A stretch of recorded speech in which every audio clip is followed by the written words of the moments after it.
patiesībā sakot, mūsu informācijas tehnoloģija nozara ir ļoti labi attīstīta. Un to pat dažreiz ārpus Latvijas novērtē labāk un pat augstāk nekā varbūt mēs to ikdienas skrējienā. To es šodien dzirdēju no Vācijas iekšlietu ministrs, no lielo kompāniju vadītājiem.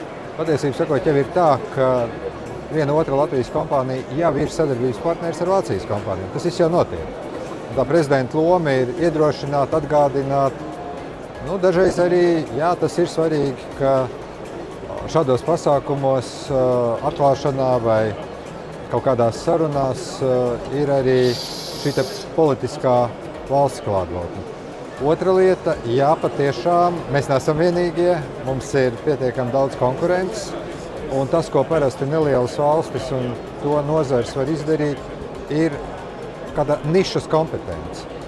Datu drošība, datu aizsardzība, kiberaizsardzība. Tie ir jautājumi, kas interesē, bet, piemēram, ir mūsu LMT un 5G militārā jomā. Tas ir tas, kur mēs tiešām esam ļoti, ļoti labi pavirzījušies uz priekšu.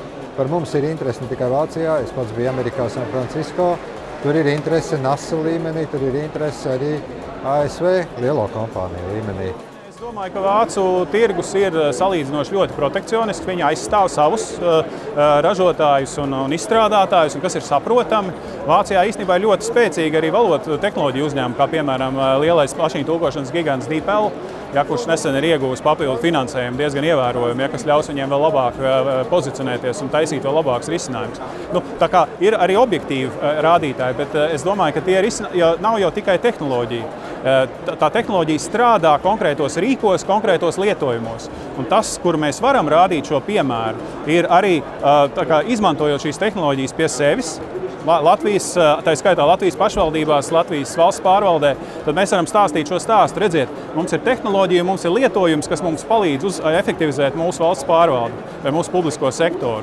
Un tad, caur to mēs varam nākt arī uz Vāciju. Un tāpēc šādi fórumi kā šis ir ļoti noderīgi, jo šeit mēs augstā līmenī varam pastāstīt arī vācu tiem politiķiem un lēmumu pieņēmējiem, ka tā ir tā pareizā pieeja. Tātad sākam ar kaut ko nelielu, pamēģinam kaut ko, kas strādā, piemēram, Latvijā, un tad ieviešam viņu vienā pašvaldībā, 2, 3, un tad mēs varam mērogot, ja tas strādā. Atbildot uz jautājumu par to, kurā vērtības ķēdes posmā mēs esam, gan. Būs reizes, kad mēs radīsim risinājumus, viņus tirgosim, būs reizes, kad mēs ņemsim vācu risinājumus un testēsim viņus Latvijā, un pēc tam pārdosim tālāk. Tā kā katreiz būs savādāk, bet tas, kas ir vienojošais, jebkurā gadījumā ir tas, ka tehnoloģiju nevar izņemt ārā no laboratorijas un ieštepselēt pilsētā. Tas nav iespējams. Viņiem ir nepieciešams vidusposms, kur tu pārbaudi, vai strādā. Uzsit -20 grādus, un vai mašīnu vai velosipēdu skatīties strādā arī -20 grādos, nevis aiziet pa pieskaru.